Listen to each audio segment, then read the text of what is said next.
voltamos a apresentar a Dimensão Total na TV. Nosso programa tem a produção do jornalista Ronald Machado. Lembro, para iniciar o programa, o WhatsApp do programa, Fortaleza, aqui é 85999251122. Mande a mensagem, mande um comentário, mande a sugestão de pauta. Lembro também o nosso portal na internet, portal@arrudabastos.com.br, para o telespectador assistir o nosso programa ao vivo ou rever qualquer um dos programas anteriores. No programa de hoje, temos um convidado especial, o advogado Dr. Máximo Fortinho. Prazer aqui contar com o senhor. Estar aqui. E, como sempre, o Dr. Moron Cavalcante, que é médico, antropólogo, professor universitário e escritor. Dr. Máximo, vamos falar aí das últimas definições das chapas para presidente da República. 13 candidatos. Não é um número muito grande, não? 13 candidatos. Eu acho que era melhor falar das indefinições. Mas nós vamos falar também. Acho que só na época do Collor teve tanto candidato a presidente, não é isso? Exatamente. Foi só na época do Collor que apareceram tantos candidatos a presidente. E o que você acha? O que é que isso... Eu acho que isso representa exatamente o momento político que nós vivemos. Como o eleitor está muito confuso com a situação brasileira, aparecem sempre os oportunistas que procuram tirar algum partido desse momento, dessa situação. Então, isso é que ocorre. Por exemplo, eu nunca nem ouvi falar que o João Goulart tinha um filho chamado João Goulart Filho, que é candidato a presidente da República. É um negócio impressionante. Emael, não sei quem, que já haviam sendo candidatos de outras vezes, mas agora o número aumentou, uma coisa assim, uma barbaridade. É impressionante. Eu acho que nós vamos ter que parar para pensar, porque o problema do eleitor, a abstenção vai ser imensa. O voto nulo, o voto em branco vai ser assim uma verdadeira avalanche. Então eu não sei o que vai acontecer na eleição. Sinceramente, vamos aguardar a propaganda eleitoral para ver mais ou menos se define alguma coisa, mas por enquanto eu não vejo nenhuma luz no fim do túnel. Doutor Mourão, 13 candidatos. Vou citar aqui, porque pode ser que eu esqueça algum e o senhor lembre de algum outro. Henrique Meirelles pelo MDB. Henrique Meirelles pelo PMDB. Álvaro Dias, candidato pelo Podemos, o Geraldo Alckmin pelo PSDB, o Jair Bolsonaro pelo PSL, o Guilherme Boulos pelo PSOL, o Lula, que o PT definiu que ele é candidato pelo PT, a Marina Silva pela Rede, o Ciro Gomes pelo PDT, o José Maria Mael pelo PDC, né? Democrata Cristão, o João Amoedo pelo Novo, o Cabo Delcídio, não lembro nem qual é o partido do Cabo Delcídio. Patriota. Se eu não me engano, é Patriota. O João Goulart Filho pelo PPL, a Vera Lúcia pelo PSTU, né? E é candidato. Doutor Mourão, e aí, esse número de candidatos? Boulos eu já disse. Ele disse. Bom, isso aí é mais ou menos o que está dando essa falta de uma legislação mais consistente em relação à questão eleitoral. Não é possível tantos partidos. São 35 registrados hoje no país, 35, e 73 em andamento. Alguns, claro, mais avançados, quase já aprovados, outros que não terão jamais qualquer chance. O que significa dizer que é uma desorganização que quem paga por isso é o país. Não existe democracia sem partidos políticos consistentes. Eu recordo quando moramos na França ou na Bélgica, a gente via uma entrevista com um deputado, um senador, uma coisa assim, só pela maneira dele falar, a gente diz, isso é um socialista, isso é um liberal, isso é um conservador, porque eles guardam uma unidade ideológica, e é isso que configura um partido. Nós vamos formar um partido se nós temos ideias, valores e projetos comuns. É por isso que existem os partidos. Aqui qualquer coisa vale. E se eu não estou satisfeito com esse grupo, eu saio, fundo um outro e fundo outro. Já existiu algum esforço aí no sentido de criar, como é que eles chamam? Cláusulas de barreira. Mas essas, depois, né? mas essas cláusulas ainda são muito frágeis. O que vai mesmo peneirar isso aí é o segundo turno.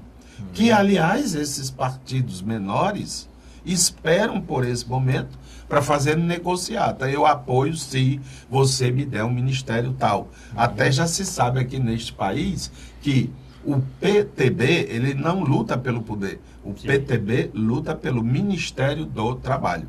Para quê? Para fazer badernagem, para fazer corrupção lá dentro. Vide o último ministro que foi afastado. E que queriam botar até uma pior, que era a filha do Jefferson. Então, Brasil. O PTB tem... Cristiano Brasil. O PTB tem um objetivo, é ter o Ministério do Trabalho, e tem um dono. Aliás, todos os partidos neste país têm um dono, né? Fale com o fulano, fale com o ciclano. Não importa se ele está respondendo processo, se ele está preso, não importa. Mas ele é o dono, ele é o dono. É verdade. Bom, com relação, doutor Marcos Bostin, com relação a esses candidatos, o que é que o senhor acha que pode influenciar? O senhor ainda acha que a campanha eleitoral de rádio e TV vai ser fundamental?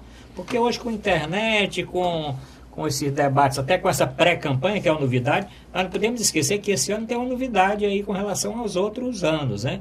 Essa pré-campanha tão intensa que teve, muitos candidatos participando de debates, de palestras e em redes sociais, com páginas, inclusive com vaquinha eletrônica, arrecadando recursos anteriormente. Só acha que a campanha de rádio e televisão vai começar agora dia 31 de agosto, ainda tem um peso importante, porque a briga dos partidos... Não, 31 de agosto, né? Agosto é 31. Eu acho que a campanha eleitoral no rádio e na televisão vai ser o carro-chefe da apresentação dos candidatos. Agora, o problema que entra, e o aspecto da internet, é que a grande maioria dos candidatos, eles não dispõem de tempo no horário eleitoral. Então, eles vão ter que apelar para procurar aparecer pelas redes sociais. Então, eu, por exemplo, não tenho condição nem de avaliar o que poderá acontecer nesse sistema de redes sociais. A gente ainda vai ter que acompanhar para ver, porque é uma coisa praticamente super nova, é uma coisa que está começando praticamente agora. Mas o horário eleitoral é fundamental. Eu não tenho nenhuma dúvida que o eleitor, de um modo geral, que está preocupado em querer selecionar um candidato, em escolher um candidato, ele vai assistir o horário eleitoral. E o medo exatamente é esse. Quer dizer, um Alckmin, por exemplo, que representa, para mim, o que de pior existe na política brasileira, ele vai dispor de um tempo enorme. Por um lado, pode ser ruim, porque pode ser que ele não tenha muita coisa a transmitir, mas, por outro, para ele é uma maravilha, porque, infelizmente, a maioria do eleitor não é um eleitor esclarecido, não é um eleitor politizado, e ele pode se engambelar naquela conversa bonita. Não vai ser como antigamente, aquela coisa dos filmes, dos marqueteiros, mas sempre a conversa leva muita... a gente sabe... Até hoje, quantos políticos vivem de conversa de lado a lado? É verdade. Doutor Mourão, e a campanha? Nós vamos falar depois da legislação, vamos falar do financiamento e de outras partezinhas da campanha. Com relação à campanha, eu só acho que esse ano o peso eleitoral, primeiro vai ser por 35 dias, né? O período eleitoral de rádio e TV é 35 dias. Tem aquelas inserções que estão jogando mais, e né? são importantíssimas as inserções, porque aquilo ali é que realmente puxa muito, que é o dia todo. Que é o spotzinho durante o dia. Os maiores vão ter um monte de inserções, os outros vão ter muito pouco. Porque a briga, aí é o seguinte, a briga não é para ter nenhum partido apoiando, não, é pelo tempo de televisão do partido. Porque se nós formos pensar no apoio do Alckmin, do Centrão, o Alckmin conseguiu o Centrão, que está todo capilarizado nas cidades, nos outros estados, não está nada. Aqui mesmo no Ceará, a maioria dos partidos do Centrão não vão votar nele. Porque a maioria está aqui, ou está com Camilo, está com não sei quem, está com outra coisa. Em outros estados a mesma coisa, porque o que os partidos querem, o doutor Mourão falou aqui na cláusula de barreira, que eles menores atingirem essa cláusula para não ter nenhum rebaixamento, principalmente no fundo partidário e outras benesses mais. E os outros querem formar uma bancada forte, para poder exatamente barganhar a participação nos governos, né? Principalmente de ministérios e etc. Mas o que é que o senhor acha, doutor Mourão, da campanha de rádio, televisão, internet? Porque hoje ninguém usa mais aquele papelzinho, santinho e tal, hoje está mais assim. Nem pode mais distribuir aquilo. Não tem showmício, então tem que ser o rádio, TV... Mas ela vai mudando com o tempo, né?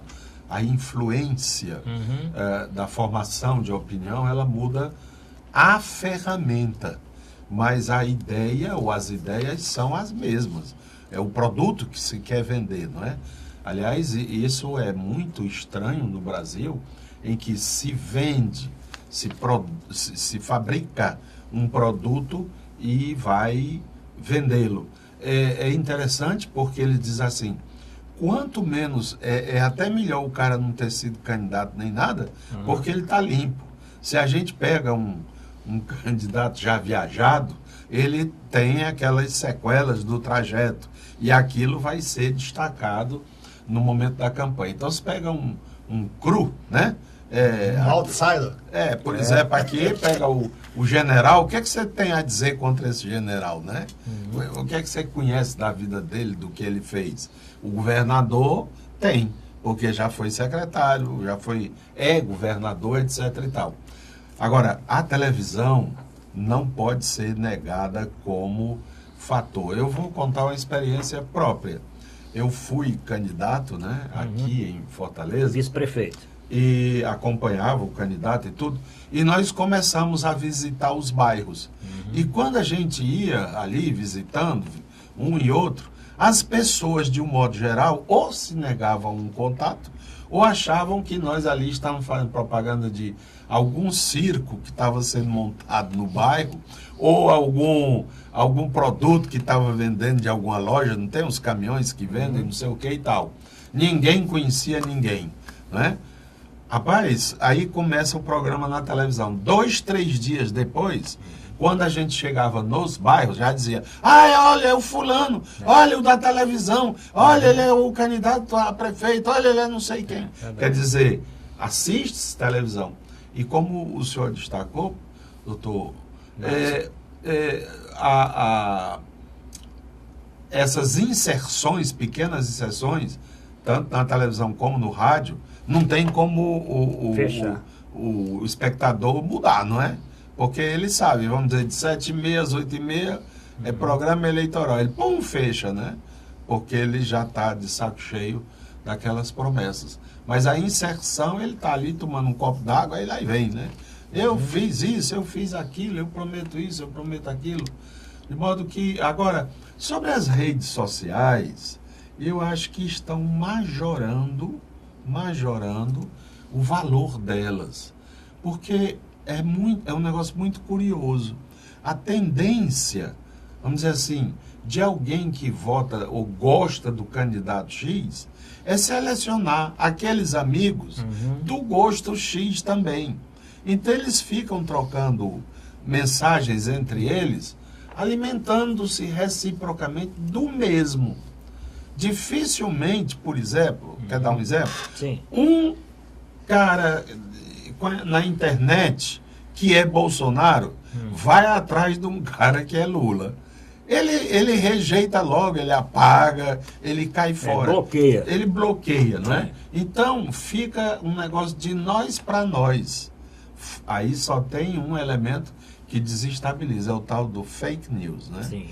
É aquelas mensagens que invadem assim com uma verossemelhança imensa e o cara acaba acreditando, né? Inclusive sem nenhum controle, e o que já vem acontecendo em cima desse período eleitoral, que nem se iniciou, as mensagens estão chegando todo o tempo. Eu não tenho disposição para ficar consultando esse negócio de internet, telefone celular, mas a minha mulher recebe diariamente centenas de mensagens. E uma grande maioria fake news. Envolvendo o nome do Lula, envolvendo o nome de Bolsonaro, e a maioria daquelas mensagens que eu tenho visto, envolvendo os melhores candidatos.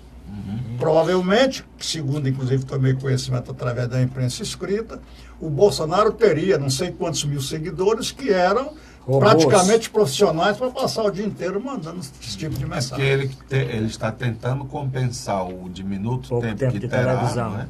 Parece que é menor do que o do Enéas. Parece 8 segundos. O Enéas ainda vai dizer, Se eu não me engano, ele tem 6 segundos. Ele aumentou um pouquinho com a coligação. Meu nome é Enéas. Ele aumentou um pouquinho com a coligação que fez. Daqui a pouco nós vamos falar das coligações. Mas eu acho que a rede social é isso. É porque agora talvez tenha uma visão maior, um controle maior, né? Mas na campanha passada, na eleição que a Dilma foi eleita e o Aécio era candidato, os dois foram para o segundo turno, Olhe que a briga realmente foi grande. E não se falava em fake news, inclusive. Não se falava. Mas havia 90% era fake news. Quer dizer, isso passou a se falar mais com a eleição do Trump nos Estados Unidos, né? Que aí chamou a atenção com invasão dos russos e não sei o quê e tal, e está chamando mais a atenção. E aqui, e várias empresas, inclusive jornalísticas, como é o caso até criticam o Grupo Globo, que diz que criou lá o que é fato, é fato ou verdade ou mentira e tal, né? Dizendo, se a Globo é uma também usuária de transmitir fake news. O problema da Globo é engraçado porque a Globo, nesse momento específico, em termos de eleições, a Globo ela não tem nada a ver com o Donald Trump. Ela está completamente contrária a ele por conta da imprensa americana, que é quem comanda e domina a Rede Globo no Brasil. Então essa imprensa americana está doida para botar o Trump para fora. E a Globo está fazendo o jogo das empresas americanas de publicidade de jornais, de revistas, e ela entrou nesse esquema. Por isso ela combate o fake news, porque agora os americanos inventaram que o maior propagador de notícias mentirosas é o próprio presidente dos Estados Unidos. Que ele agora tem dia que ele coloca 60 no ar, não sei o quê, e ele é o usuário permanente das redes sociais. Das redes sociais. É verdade. As notícias que se sabe da presidência é ele dando através da internet, principalmente do Twitter. Ou então os romances dele com as belas modelos, né? Também. Ele é chegado ao produto. Desde sempre, né? Mas, doutor Marcos, e o financiamento? Nós sabemos que o financiamento também desse ano mudou, né? Quer dizer, está um pouco mais controlado, até com a Lava Jato, com outras fiscalizações de pessoas presas, Caixa 2 e tal. Só acha que não existindo financiamento empresarial, financiamento sendo só privado e não público, e esse controle maior nós vamos ter uma diminuição aí? Não, público tem. Não, público. Eles não, fundo partidário. Fundo partidário, eu estou dizendo não ter das empresas, o financiamento das empresas. Primeiro é o seguinte, o fundo partidário, da maneira como foi constituído e foi elaborado nesse projeto de reforma que não fez reforma coisa nenhuma na política, ele vai beneficiar os caciques dos partidos e vai manter no Congresso Nacional as mesmas figuras deletérias que estão lá até hoje. Porque não vai ter dinheiro do fundo partidário para patrocinar campanha de candidatos novos que tenham bons princípios. No caso do não financiamento de campanha por indústria, por empresas, por empresários, eu não acredito muito nisso não, porque eu tenho cá minhas dúvidas que vão conseguir acabar com o Caixa 2. Nunca vão conseguir acabar com o Caixa 2. Eu tenho absoluta certeza que do mesmo jeito que foi dado o golpe, na Dilma não, o golpe era para o Lula não se candidatar. Do mesmo jeito que as federações, que os empresários derrubaram o governo, a Dilma, para não deixar o Lula ser candidato, eles vão arrumar um jeitinho de por trás dos panos financiar a campanha de Geraldo Alckmin. E, doutor Mourão, você acha que vai realmente diminuir o Caixa 2? Porque nós já temos aí limites, né? Eles estão dizendo que não é 20%, o que está sendo divulgado é que os candidatos vão usar 20% do que Dilma e do que Aécio utilizaram, né? Agora, o fundo partidário é uma razão. Eles fizeram essa reforma para ter o mínimo de renovação possível. Se o senhor fosse candidato agora, porque o fundo estão distribuindo com quem já é parlamentar. Quem já é parlamentar tem uma fatia maior. E quem não é? Vai ficar com o quê?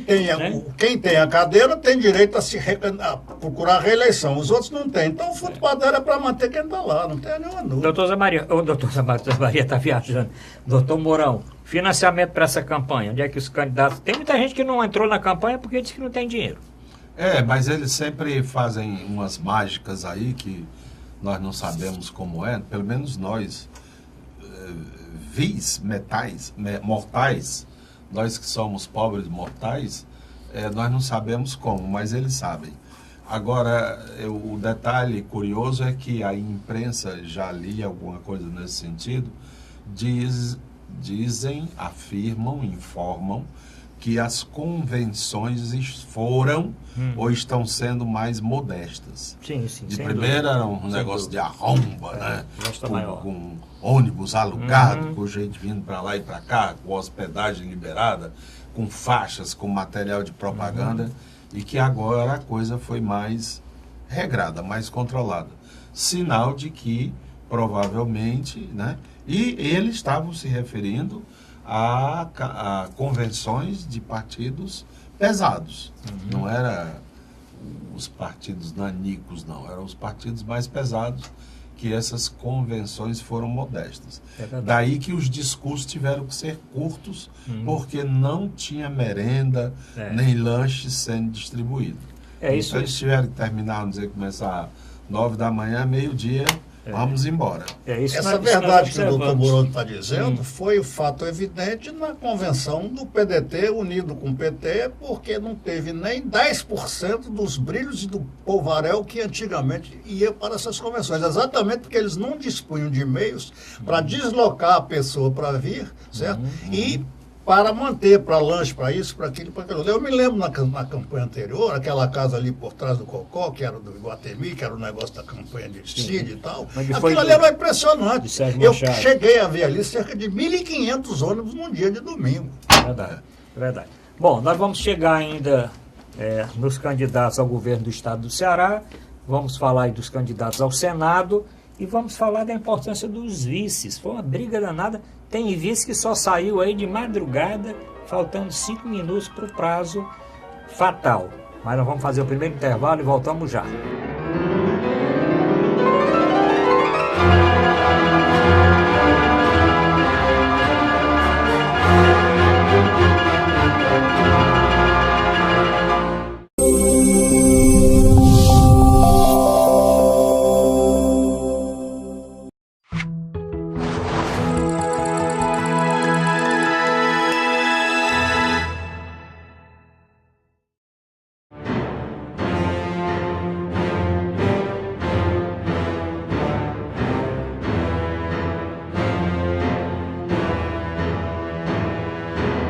Vamos apresentar a dimensão total na TV. Lembro mais uma vez o WhatsApp do programa. Pelo WhatsApp o senhor pode dizer até em quem vota, não tem problema. Nós não vamos divulgar aqui, mas diga qual o seu candidato à presidente da República. Eu quero saber, certo? Ou então, se está gostando do debate, qual é o tema que quer colocar em pauta. Se quiser rever programas anteriores, só entrar na internet, pode entrar no site da TV Mais. tvmais.org. E tem uma novidade, agora tem um aplicativo da TV Mais, TV Mais Play. Tá tanto para o Android como para o iPhone. Pode entrar aí, procure lá na lojazinha do seu aplicativo, TV Mais Play, baixa o aplicativo, tem lá ao vivo e assiste o programa no seu celular, aonde o senhor estiver. Doutor Mourão Cavalcante, e esses vices? Era uma briga para arranjar uma candidata mulher. Procura-se uma mulher que queira ser vice. E foi aquela confusão toda. O que é que o senhor acha importante? Tem tanta importância mesmo o vice? Ou esse vice ficou importante graças ao vice da Dilma, que deu a rasteira e assumiu o governo, fora os outros vices que entraram aí, como o Sarney, que entrou... Os que entraram sem golpe. Os que entraram sem golpe. Pronto, o senhor disse tudo. Eu creio que é uma figura muito curiosa a do vice, não é? Porque ele é vice para substituir o titular quando de seu impedimento. Ora, e se ele não está impedido, por que vice tem gabinete, tem chefe de gabinete, tem não sei o quê, não sei o quê, não sei o quê? O vice era para ser um cidadão comum, não? Eventualmente, ele poderia, convidado pelo governador, a participar de alguma reunião da equipe, para ele estar mais ou menos atualizado, estar mais ou menos consciente das coisas.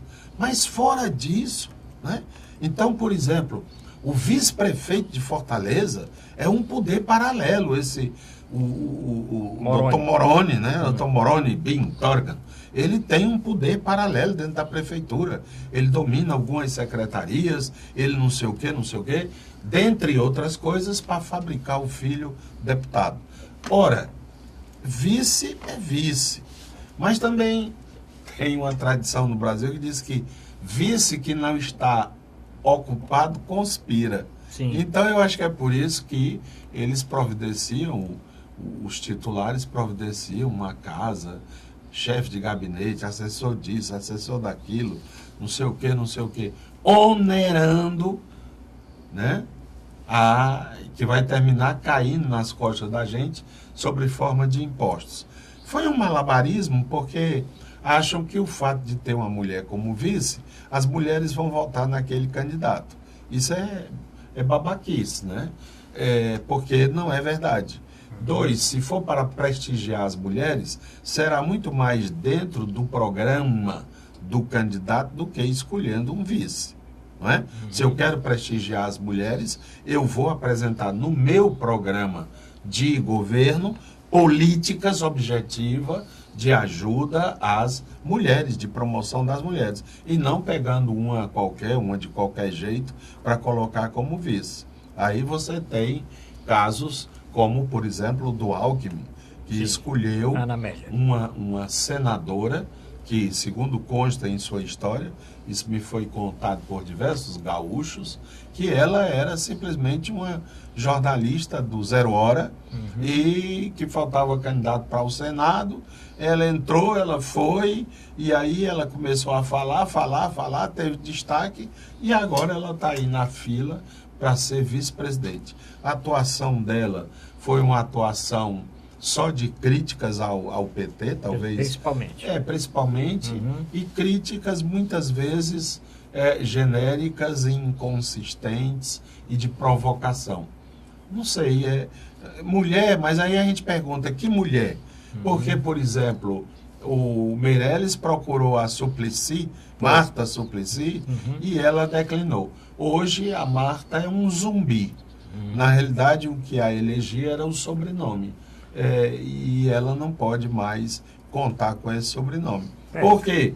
Porque o titular do nome agora é candidato ao Senado em São Paulo. E com toda a chance de se eleger. Impressionantemente boa nas pesquisas de intenção de voto. Claro, Porque o Eduardo Suplicy, efetivamente, é considerado pelo eleitorado brasileiro que o conhece, pelos que já ouviram falar nele, como um homem sério. É verdade. A pessoa, o Suplicy, candidato a presidente, por que não pode? Pois é, pode, né? Pode, mas não pode. Mas só falando aqui da importância do vice, né? O Collor teve impeachment, entrou o Itamar Franco.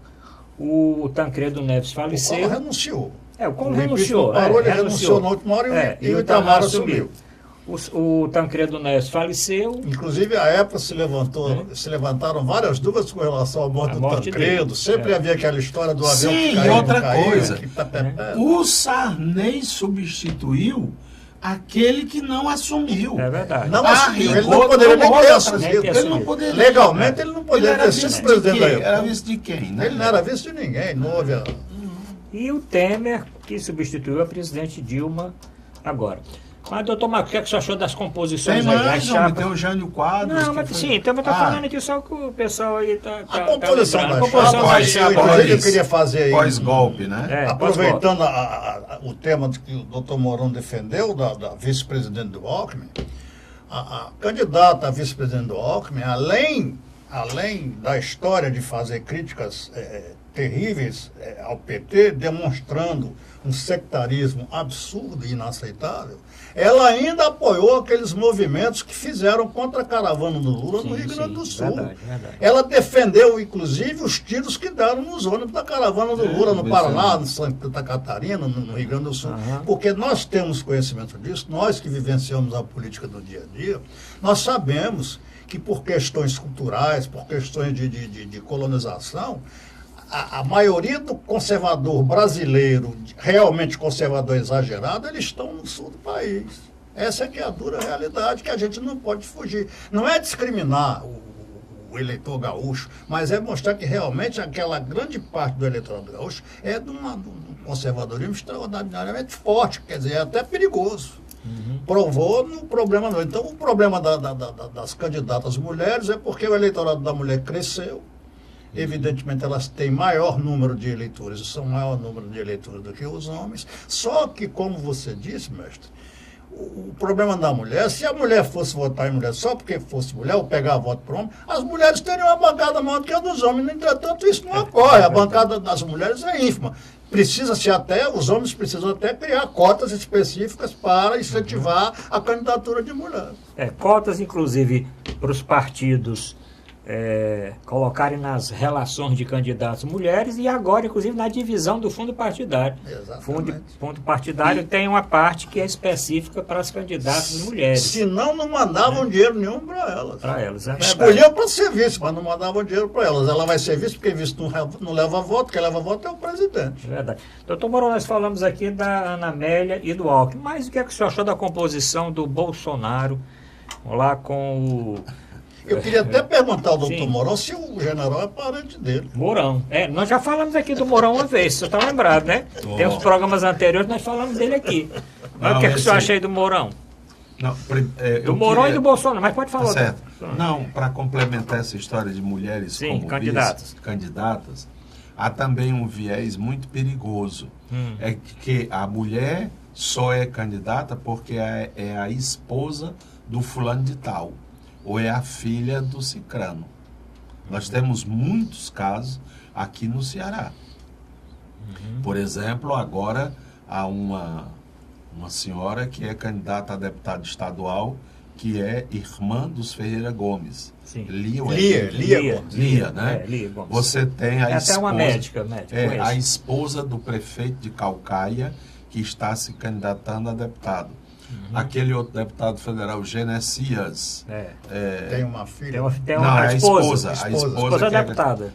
E é a candidata à reeleição. Tem a esposa do Domingos, lá de Domingos Neto. a senhora, Patrícia, esposa dele A Patrícia, também. candidata. Não sei se ela é candidata, mas ela sempre foi. Ela foi prefeita, deve ser.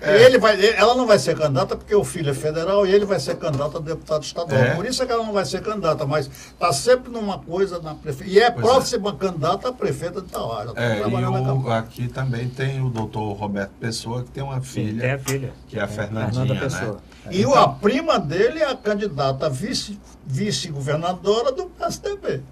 Do general. Coisa que dizem que o Tasso detestava, parentes dos políticos na política, e agora ele está tendo que engolir até isso. Quer dizer, o Tasso mudou o gosto, apoiando o general quando era contra os coronéis, e de repente agora tem a... Mas, doutor Mourão... Ele era contra os coronéis, não contra Nós vamos os já chegar no generais. Ceará. Ele é contra os coronéis, mas a favor do general. No último bloco nós vamos falar dos generais, dos coronéis e do Ceará. Bom, Daqui a pouquinho. Mas com relação à composição do candidato Bolsonaro. Ah, sim, o Mourão. Primeiro, Mourão. Esse general Mourão, ele ia ser um príncipe, né? Mas no fim acabou saindo Mourão. Ele também é príncipe das Forças Armadas, né? Pois bem, esse general Mourão, ele pertence a outro eixo da família, que é da região de Minas. Ele é mineiro, ele não é cearense. Pode ter alguma proximidade de origem, porque toda essa família Mourão, ela vem de uma região do sul, fronteira com a Espanha. E lá tem uma cidade em Portugal que se chama Mourão, que eu tive a oportunidade de visitar o ano passado. Não conhecia e resolvi conhecer. Lá tem um grande forte, que era um forte católico e foi tomado pelos muçulmanos. É aquela região em que houve grandes conflitos entre católicos e o Mourão seria um Mouro Grande. Né?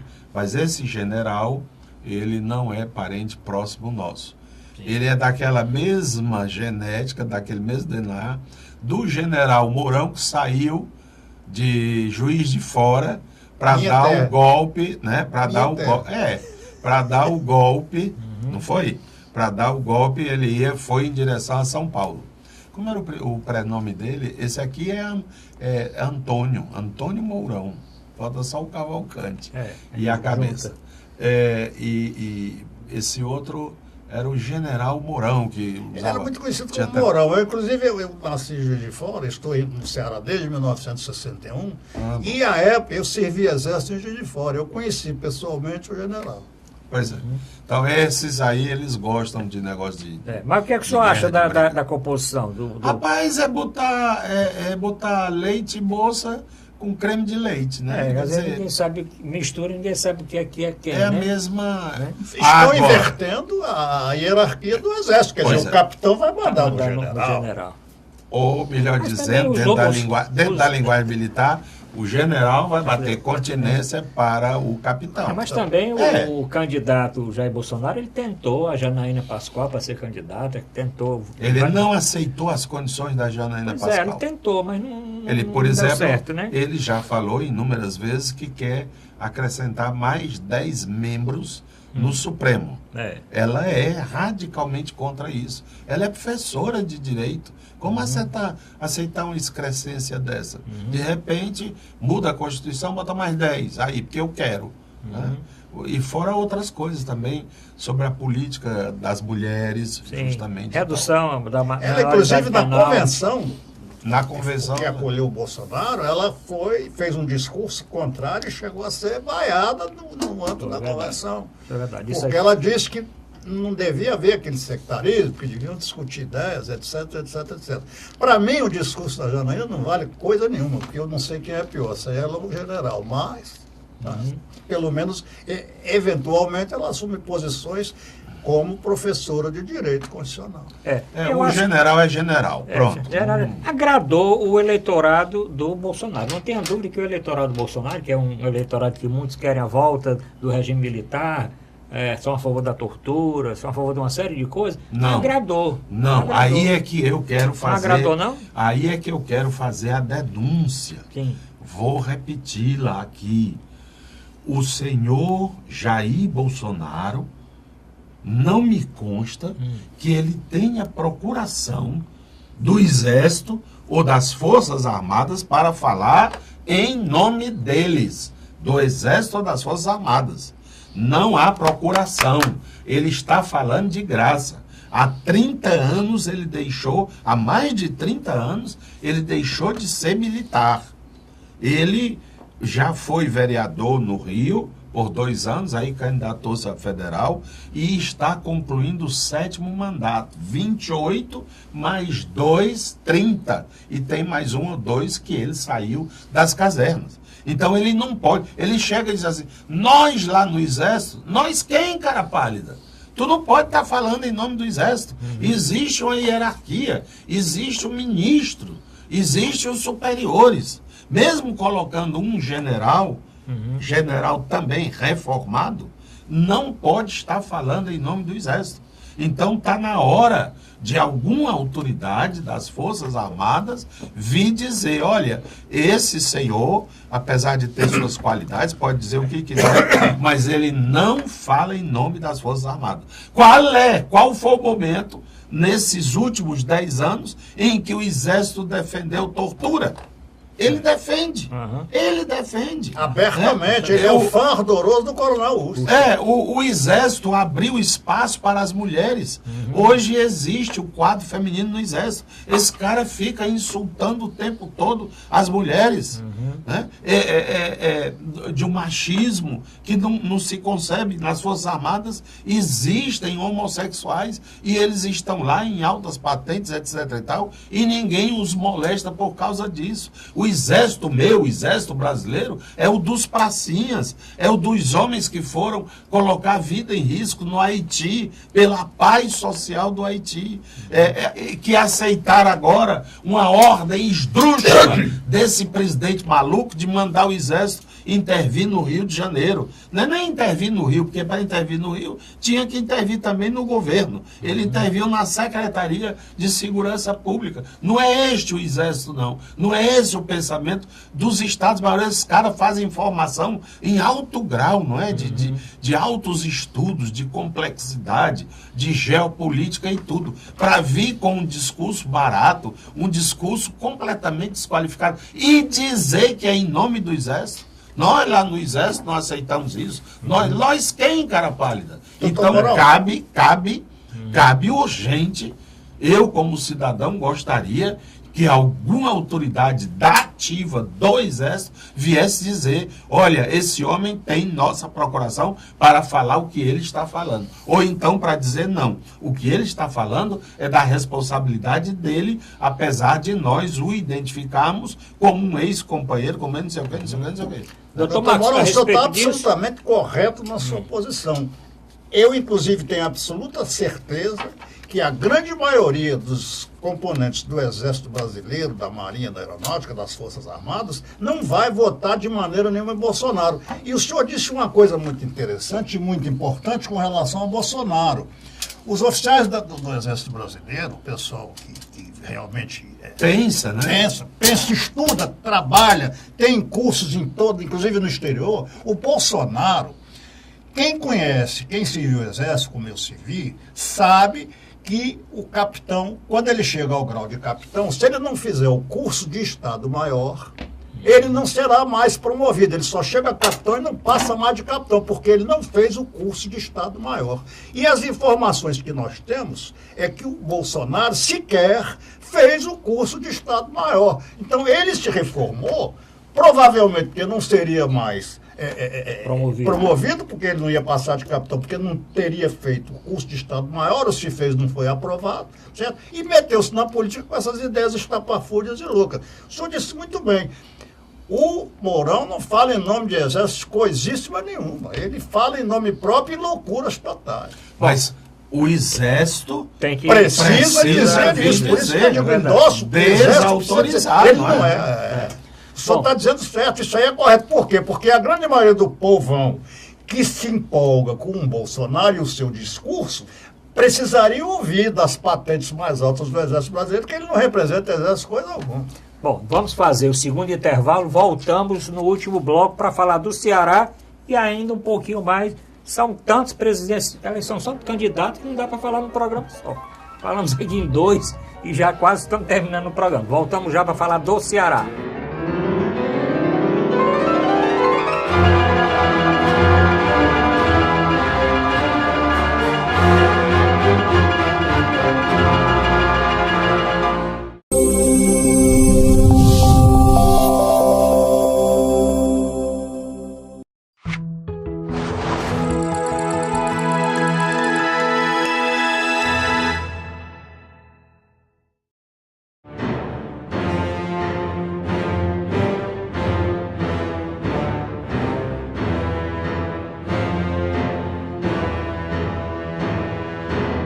Vamos apresentar Dimensão Total na TV. O nosso programa tem a produção do querido amigo jornalista Ronald Machado.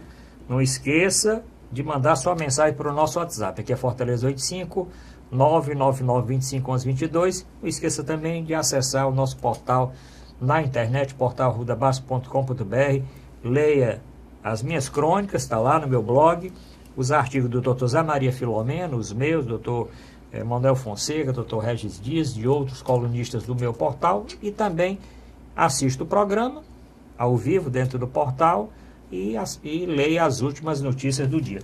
Bom, para encerrar essa parte aqui de presidência, vamos falar do Lula, né? Do presidente Lula, que foi o ex-presidente que foi realmente referendado como candidato a presidente do PT. Mas tem alguma coisa interessante aí, porque conseguiu fazer uma coligação com 3 partidos, pensava que era impossível, fez com o PROS, com o PCO e, na última hora, também com o PCdoB, inclusive com o acerto para Manuela Dávila, deixando a sua candidatura a presidente, ser vice de qualquer um que seja o candidato. Se for o Lula, ela é vice. Se for o Haddad, que é o vice atual, o Haddad sai e o Haddad sobe e ela seria o vice do Haddad. Doutor Mourão Cavalcanti, estão dizendo que esse é o triplex do Lula? Estão dizendo que esse é o verdadeiro triplex do Lula, né? Porque o outro tem um questionamento com relação às provas e etc., mas eles estão dizendo que é o verdadeiro, doutor Mourão. O que acontece é o seguinte, o PT é um partido que sofreu bastante nos últimos tempos, né? Não vamos entrar no mérito se corretamente ou não. De minha parte, eu acho que, na realidade, houve a instrumentalização de um setor da justiça para fazer a perseguição a Dilma, ao PT e ao Lula. A instrumentalização via Curitiba, falou-se até em República de Curitiba, não é? Para penalizar. É por isso que os outros que fizeram crimes de igual monta estão aí faceiros, mesmo aqui no Ceará, não é? Sim. Nós temos uma opção de histórias aí, a esclarecer do Castelão, no Centro Olímpico, no Aquário, nos Tatuzões, mas isso passa batido. Só interessa Curitiba. Basta ver o episódio daquele desembargador que deu a autorização, né? O habeas corpus. O habeas corpus. Moro. E o Moro estava de férias em Portugal, pegou o telefone, não solta esse homem é meu, né? Como quem vai para uma caçada, um safari, e mata um veado e corta a cabeça e prega na parede. Então, é o troféu do Moro é o Lula, né? É o grande achado do Lava Jato. E depois disso, interessa o restão. O Aécio é candidato a deputado federal. Ele só não é a senador porque não tem voto para isso. Mas senão ele Dilma é candidata. A Dilma é candidata também, está com uma larga vantagem, né? Moreira Franco, o Romero Jucá, Padilha, o outro lá de Alagoas. Gedel, tem o Gedel também da Bahia. Renan Calheiros. Eu não sei se Não, o Gedel está preso. Está preso. Renan Calheiros. Renan Calheiros. Então, para esses aí não houve Lava Jato. Foi só uma abstração. Mas voltando para cá. Então, o PT montou uma estratégia. Qual foi? Nosso candidato é o Lula. Por quê? Primeiro, o Lula é hoje a única liderança dentro do PT que converge as tendências. O PT, na realidade, é uma confederação de tendências. Ali, se disser Lula morreu, cada um toma seu rumo.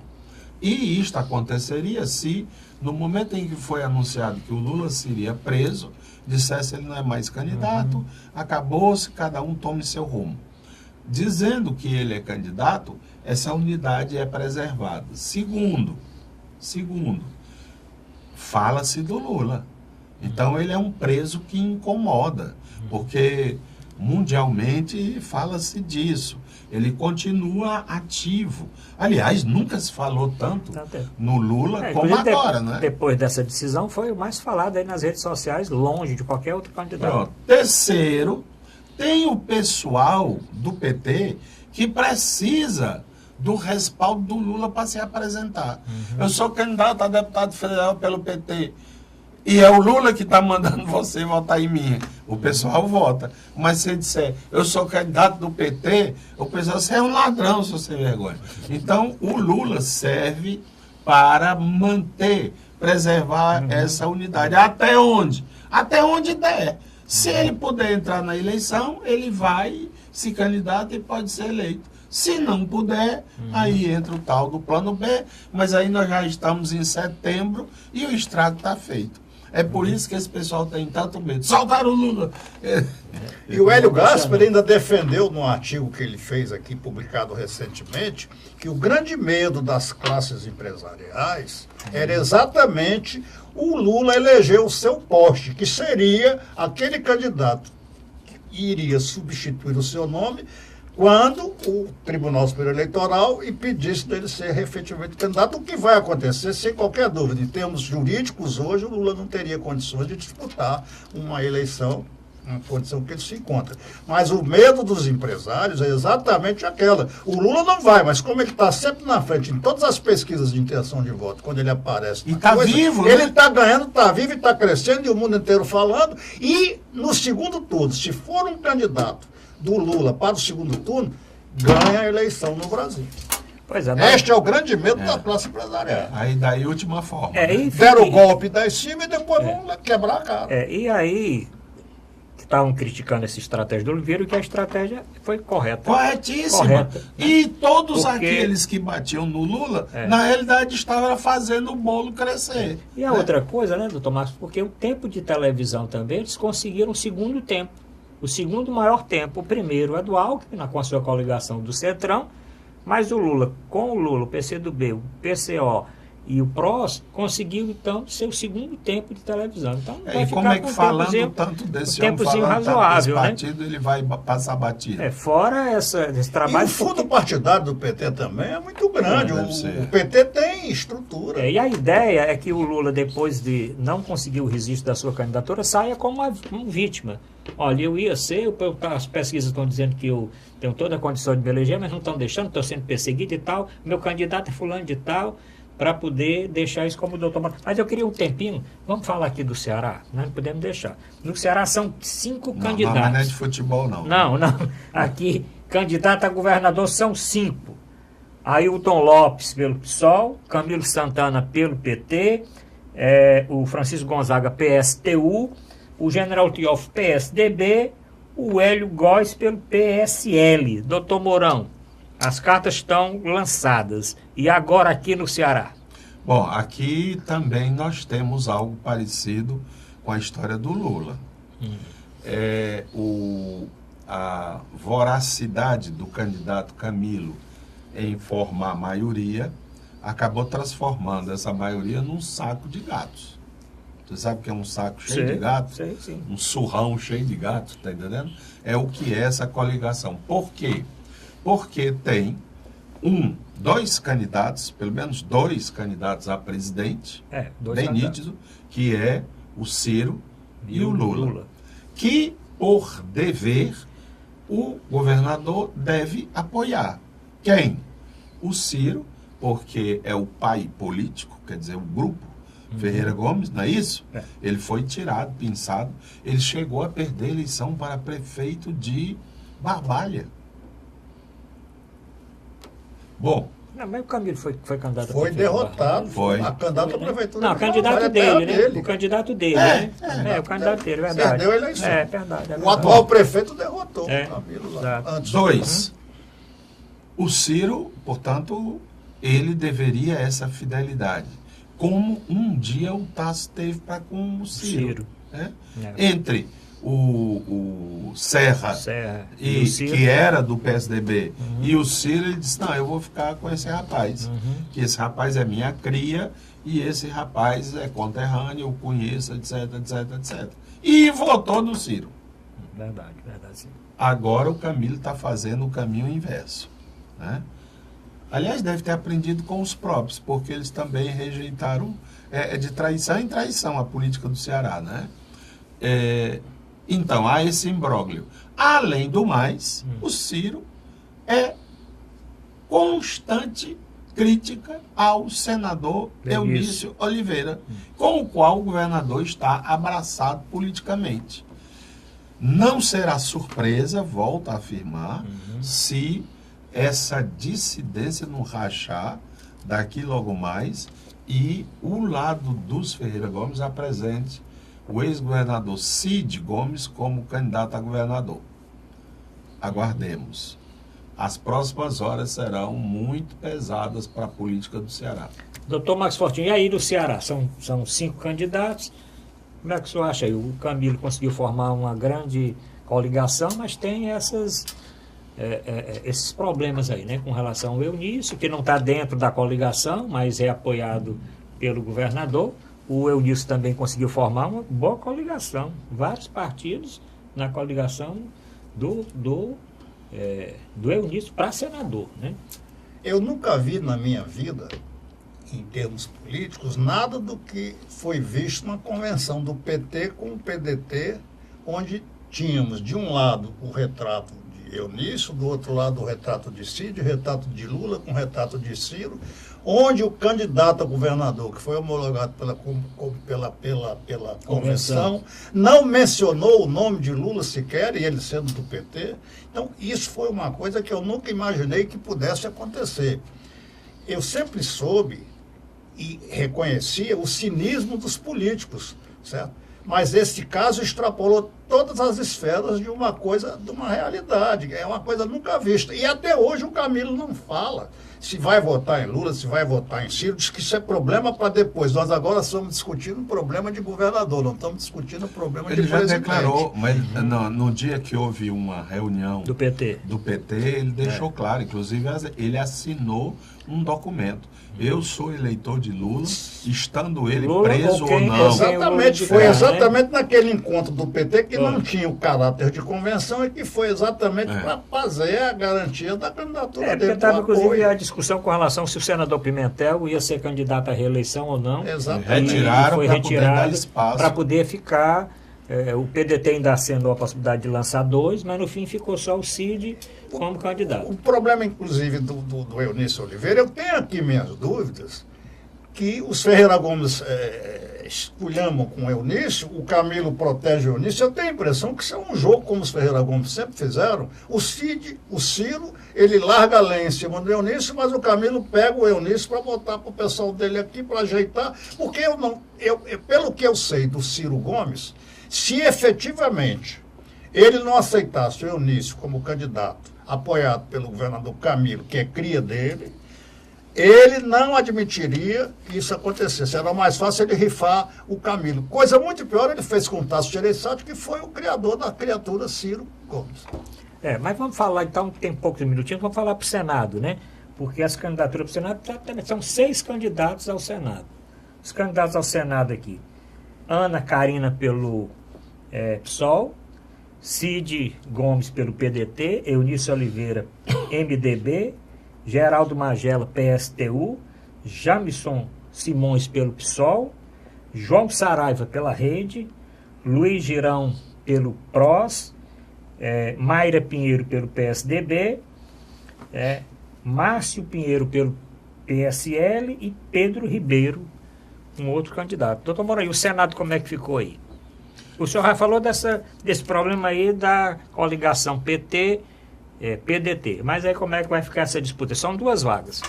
Não, eles vão lutar pelas 2, Cid e Eunício. Vão lutar por mais quem? Não, estou dizendo, são 2 vagas. E os outros candidatos, o senhor acha que vão correr? Não, os outros candidatos vão fazer suas campanhas, né? E quem tiver mais voto ganha, né? Sim, assim, claro.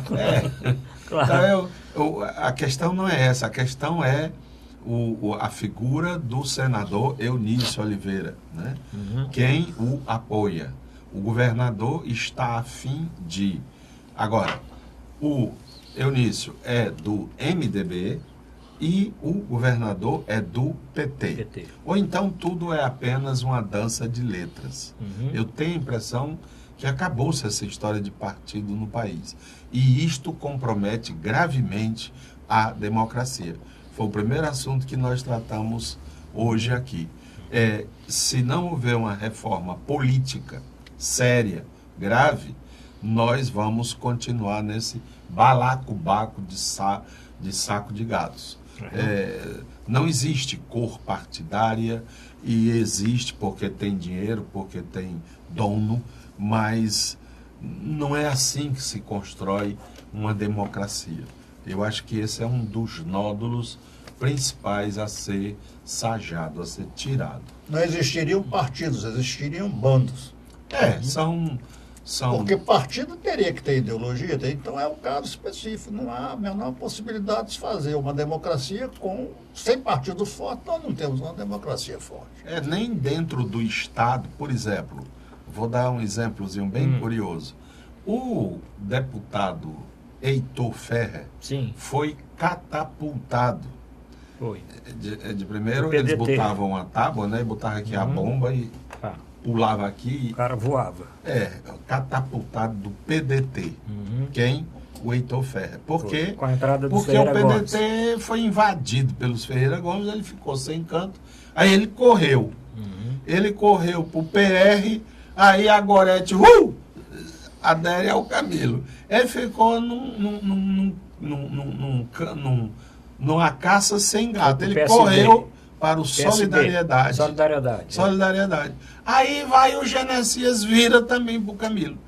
Coitado, ele apareceu muito discretamente na convenção, porque logo mais apareceu por lá o Eunício e o governador. Aí ele pegou o beco para não sair nos retratos. Fotografia. Não sair nos retratos. Com um detalhe que o cacique do partido, o Genesias, autorizou o Heitor Ferrer a votar em quem quiser, do jeito que quiser, que ninguém tem nada com isso.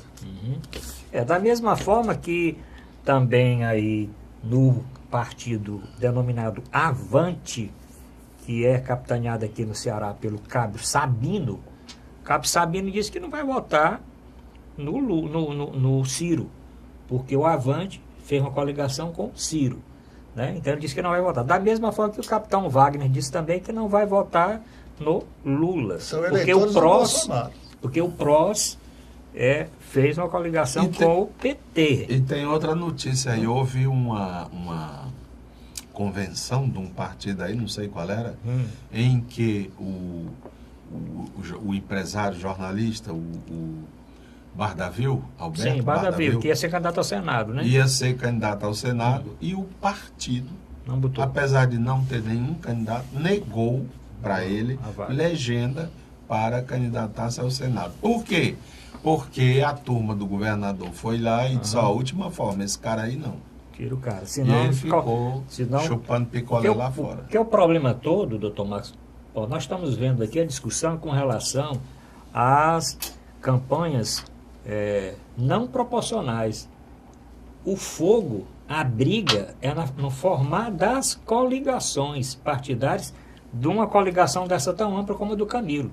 Tanto que dizem que o governador Cid Gomes, quer dizer, o ex-governador Cid, não compareceu à convenção do Camilo porque estava com enxaqueca grande, porque não conseguia conciliar os blocos das candidatos a federal e a estadual, porque isso influencia na eleição do candidato. Se você vai entrar numa coligação extremamente pesada, um candidato que não tem um potencial muito grande, esse já entra já rifado. Então ele tem que entrar na coligação com menos peso para com uma votação menor ele ser eleito. Mas o tempo aqui terminou. Mas como é que o eleitor vai entender tudo não vai isso? Entender. Não vai ele entender. Entende, doutor Mourão, como o senhor classificou. Temos o quê? Um saco de gato. Não vai entender. Ele vai entender exatamente dessa forma. Aí ele escolhe um ou outro gatinho. Ele aí vai, se tiver um gatinho mais bonitinho, não, ele vai lá. E outra coisa, eu acredito que na disputa ao Senado, eu acho que nós vamos ter alguma surpresa. Talvez não consigam eleger os 2 senadores, não. Bom, vamos ver, a conferir. Bom, agradecendo aqui a presença do Dr. Marcos Fortinho, convidando para comparecer aqui ao nosso programa em outras oportunidades. Agradecer aqui o Dr. Mourão Cavalcante, dizer que o Dr. Zé Maria volta na próxima semana. Obrigado a todos que ficaram até esse momento assistindo ao nosso programa e até a próxima semana.